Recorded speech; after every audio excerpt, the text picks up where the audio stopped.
Friends, welcome back to my channel cook with me. Dosa நம்மளுடைய கிச்சனோட ஹீரோனா, அதோட ஹீரோயின் நம்மளுடைய கார சட்னிங்க. ரெண்டுமே இருந்தால் தானே படத்தில் கிளைமேக்ஸ் சூப்பராக இருக்கும். அப்படி தாங்க எப்படி டேஸ்டியான கார சட்னி செய்கிறது அப்படின்னு சொல்லி பார்க்கலாம் வாங்க. அதுக்கு ஃபஸ்ட்டு ஒரு 10 காஞ்ச மிளகாயை நான் இந்த மாதிரி ஊற வச்சுட்டு எடுத்திருக்கேன். காரம் எனக்கு ரொம்ப ஜாஸ்தியாக வேண்டாம் அப்படிங்கிறதுக்காக அதில் இருக்க விதைகளை நான் கொஞ்சமாக எடுத்துட்டேன். அதுக்கப்புறமா கொஞ்சமான அளவுக்கு சின்ன வெங்காயத்தை நான் தாளிப்புக்காக கட் பண்ணிட்டு எடுத்திருக்கேன். தேவைக்கு ஏற்ப கருவேப்பிலை, 6 to 7 பல் அளவுக்கு பூண்டு,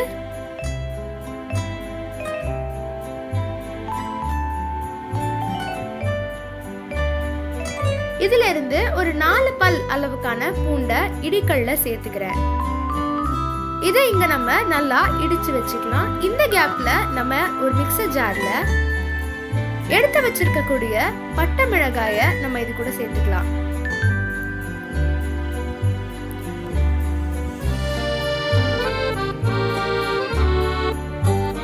இது கூடவே நம்ம மிளகாய ஊற வச்சிருந்த தண்ணியையும் நம்ம இது கூடவே சேர்த்துக்கலாம்.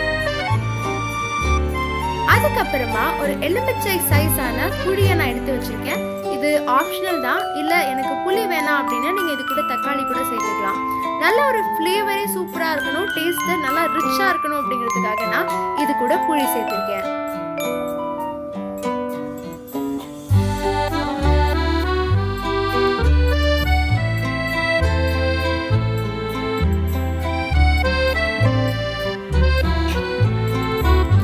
இப்போ இது கூட ஒரு 5 சின்ன வெங்காயம் நான் சேர்த்திருக்கேன்.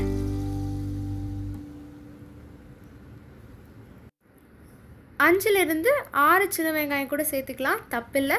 இது கூட நான் 4 to 5 பல் அளவுக்கான பூண்டை நான் சேர்த்துருக்கேன். நான் தனியாக அந்த சைட் பூண்டை இடிச்சிட்டு வச்சுட்டேன். ஸோ ஃபர்ஸ்ட் ஆஃப் ஆல் இதை நம்ம மிக்சர் ஜாரில் போட்டுட்டு நல்லா கிரைண்ட் பண்ணி எடுத்துக்கலாம்.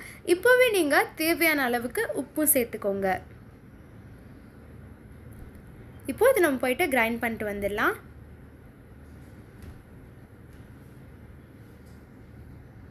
இப்போ இதை நான் நல்லா கிரைண்ட் பண்ணிட்டு எடுத்துட்டேன். உங்களுக்கு கலர் பார்க்கவே தெரியுதா எவ்வளோ நல்லா இருக்குன்னு. இப்போது நம்ம இந்த ஒரு சட்னியை தாளித்து எடுத்து வச்சுக்கலாம் வாங்க. ஃபர்ஸ்ட்டு ஒரு கடாய் எடுத்துகிட்டு கடாய் சூடானோன்னு அதில் கொஞ்சமான அளவுக்கு நல்லெண்ணெய் விட்டுக்கோங்க.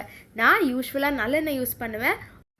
எவ்வளோ எண்ணெய் தேவையோ அவ்வளோ எண்ணெய் நான் இதுக்கூட நான் ஊற்றிக்கிறேன். இதுக்கு அதுதாங்க நல்ல ஒரு ரிச் ஃப்ளேவரே கொடுக்கும். அதனால தான் நான் நல்ல எண்ணெய் சேர்த்துருக்கேன். இப்போ நம்ம நல்ல எண்ணெய் சூடானோன்னு உளுந்தையும் கடுகையும் நம்ம இது கூட சேர்ந்துக்கலாம்.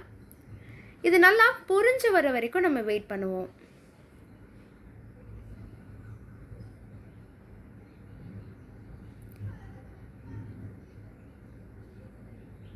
இப்போது கடுகு நல்லா பொரிஞ்சிருச்சு. இது கூட நம்ம நல்லா இடித்து வச்சுருந்தக்கூடிய அந்த ஒரு பூண்டை வந்து நம்ம இது கூட சேர்த்துக்கலாம். சேர்த்துட்டு நல்லா மிக்ஸ் பண்ணி விட்டுக்கோங்க.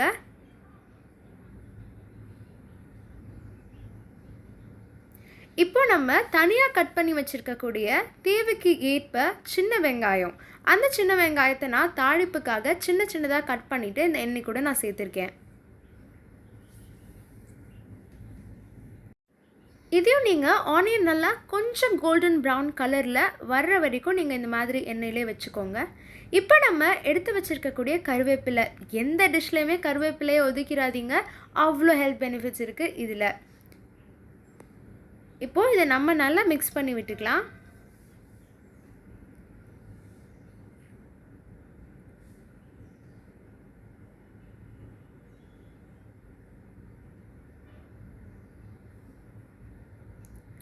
இப்போது பார்த்தீங்கனாலே உங்களுக்கு தெரியும், அந்த கரண்டியில் எடுத்து ஆனியன்லாம் ஓரளவுக்கு நல்லாவே கோல்டன் ப்ரௌனிஷ் கலரில் வந்திருக்கும். இந்த ஒரு ஸ்டேஜில் நம்ம எடுத்து வச்சுருக்கக்கூடிய இந்த ஒரு சட்னியை எடுத்துக்கலாம். சட்னியை எடுத்துகிட்டு நீங்கள் இந்த தாளிப்பு கூட சேர்த்துக்கோங்க. இந்த சட்னியை இப்போது நம்ம செஞ்சு வச்சுருக்கக்கூடிய தாளிப்பு கூட கொஞ்சம் மிக்ஸ் பண்ணி விட்டுக்கோங்க.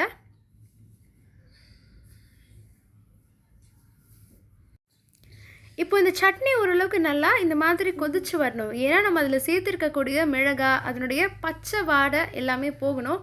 அதனால் கொஞ்சமாக இது கொதிச்சா போதும்.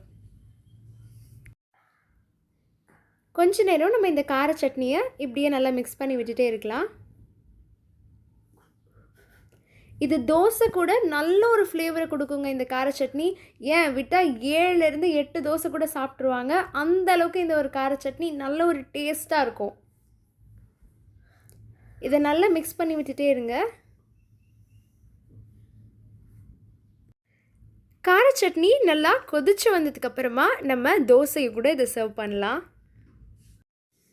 கார சட்னி கொதிச்சுட்டு இருக்கக்கூடிய இந்த ஒரு கேப்பில் நம்ம போய் நல்லா பெரிய தோசையாக நெய் ஊற்றிக்கலாங்க.